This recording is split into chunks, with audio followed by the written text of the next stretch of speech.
Jordan Dunlap joins us live now with what we know.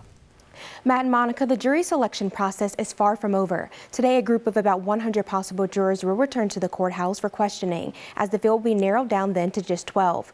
Now, last week, the potential jurors filled out a questionnaire with 99 questions. On Monday, that process continued for them as they were brought into the courthouse to answer follow-up questions from both the prosecution and the defense, and they did so in front of Jason Meade. They were asked questions like if they've heard about the case and if they could take an impartial look at it. Some prospective jurors were kept in the pool while others were excused. Now, we spoke with Dave DeVillers, who was the U.S. Attorney for the Southern District of Ohio when the shooting happened more than 3 years ago. He says that the outcome of this case will be hard to predict. I don't know how the jury's going to go. I don't know how it's going to turn out. And again, I don't know all the evidence. I know what we've investigated, but in the end, there's a lot more to it than that. It's going to be a tough case either way. And hopefully, in the end, the jurors will follow the instructions and follow the law and the evidence as it leads them.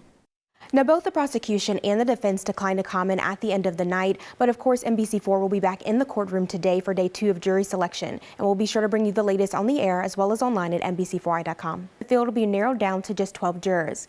Now, last week, the prospective jurors filled out a questionnaire of 99 questions. The questions were things like if they were if they thought they would be impartial in a case like this, and if they're familiar with it at all.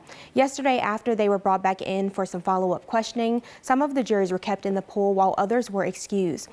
Dave DeVillers was the U.S. Attorney for the Southern District of Ohio when the shooting first took place. He says that given how high profile this case has become, the length of the jury selection is expected.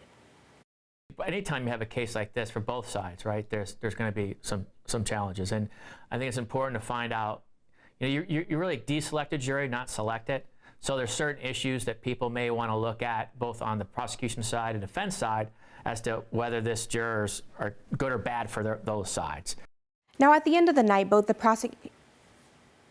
prosecution and the defense declined to comment. Our team will be back in the courtroom today for day 2 of jury selection. Opening statements are expected to begin once the jury is set. Monica? All right. Thank you very much, Jordan.